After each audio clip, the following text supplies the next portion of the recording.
What happens when the one person you spent your whole life loving, the one you raised, protected, fed, clothed, and believed in, suddenly turns on you in the most brutal and humiliating way possible? What happens when your own son abandons you at an airport with no money, no phone, no ID, nothing but the clothes on your back? Before we go any further, hit that like button, subscribe to Roots of Revenge, and tell me in the comments, what would you do if your child did something like this? Because this story is not just betrayal. It is a collapse of trust, a ripping apart of something sacred. And it all started on a cold morning at Toronto Pearson International Airport. The sliding doors hissed open with a gust of icy wind as I stepped out of Marcus's car. He had insisted he'd drive me. Insisted. Even though I told him I could take a cab. "Dad, come on," he had said, eyes bright with a strange excitement. "Let me take you. We need time to talk." We hadn't been close for years. Something had changed in him. Some sharpness, some anger, some resentment I never understood. But a part of me hoped this was our chance. Maybe he wanted to reconnect. Maybe he wanted to apologize. Maybe he wanted to be my son again. That hope was the cruelest part of everything. As I reached for my suitcase in the back seat, Marcus leaned closer, almost casually, and said, "You're still going to transfer the money today, right?" I froze. "What money?" "You know exactly what money," he snapped, the warmth in his voice dropping like a stone. "The $50,000 I asked for." I felt my stomach sink. "Marcus, I told you. I can't give you any more. Your mother left us debt and I'm still paying it off. I'm living on pension checks. I've already helped you so much." He gave a dry laugh. Not amused, not human. "So that's a no?" "It's not because I don't want to help," I tried. "I just don't have—" He cut me off sharply. "Save it." He stepped out of the car, walked around, and reached for my jacket. I thought he was giving me a hug. Instead, he snatched something. My wallet. Before I could react, he reached again. My phone. Then he grabbed the small envelope where I kept my passport. I blinked in confusion. "Marcus, what are you doing?" But he was already backing away. "Dad," he said with a flat, emotionless voice, "maybe this will teach you what struggling feels like." A smirk. "Enjoy your trip." Then he got in the car, slammed the door, and the tires screeched across the pavement as he sped away. I stood there, 65 years old, shivering in the biting Canadian cold, heart hammering, brain refusing to accept what had just happened. It didn't feel real. It felt like a nightmare I couldn't wake from. Behind me, crowds bustled through the airport doors. Families hugged, children laughed, couples argued about luggage.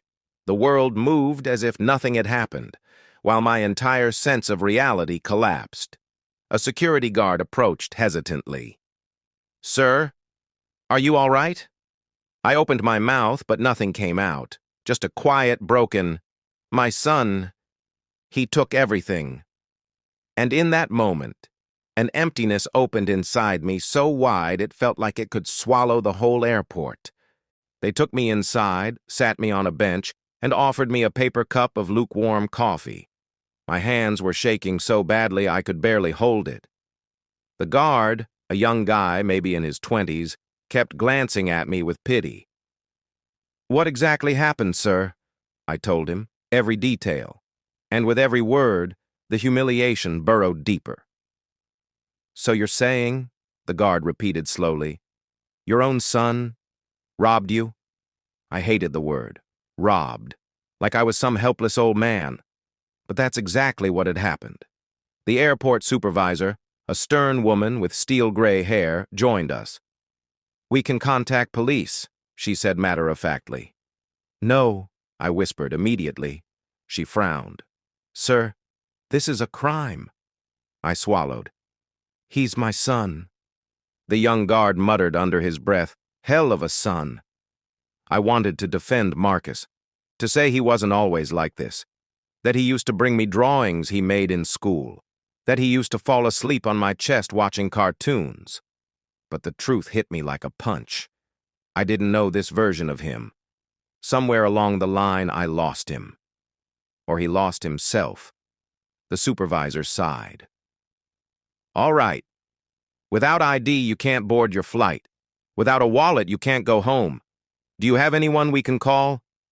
I shook my head. My wife, Marcus's mother, had died years ago.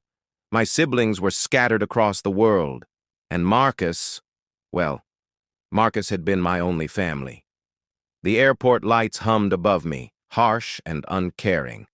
Every sound, distant footsteps, rolling luggage wheels, the PA system announcing delayed flights, pressed into my skull.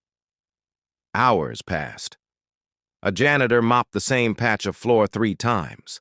A little girl cried because she dropped her teddy bear. A couple argued about missing their connection. Life continued, and I sat there, waiting for something. Forgiveness, a miracle, a sudden return of my son running toward me saying, "Dad, I'm sorry I made a mistake." None of that happened. Instead, evening fell. The airport grew louder with the rush of nighttime travelers, and the loneliness inside me grew heavier, pressing against my ribs. At one point, a crowd gathered near the cafe area. I heard whispers. "Is that him? Oh my God, I follow his channel." "No way, that's him in real life." A group of young people huddled around someone filming on their phone. A tall guy with dyed hair and flashy clothes posed dramatically, shouting into the camera. "Today's prank was insane. I left an old man stranded outside without his phone and wallet to see what he'd do." Laughter, cheering, phone cameras flashing. My blood turned to ice. My throat closed. My vision blurred, because that old man was me, and the prankster in the center was my son. Marcus. My legs trembled as I stood up. I pushed through the crowd, heart pounding, rage buzzing in my ears. "Marcus!" He turned, surprised for half a second, then smirked, adjusting his camera. "Oh, look," he said loudly. "The star of the video showed up." The crowd laughed. Something inside me cracked. "Why?" My voice was hoarse, almost a whisper. "Why would you do this to me?" He shrugged. "Views, Dad. People love shocking stuff. And you should be thanking me. You got more screen time than anyone else." I stared at him.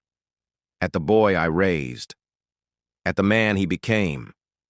At the stranger holding a camera. And I realized something devastating. He didn't see me as his father anymore. He saw me as content,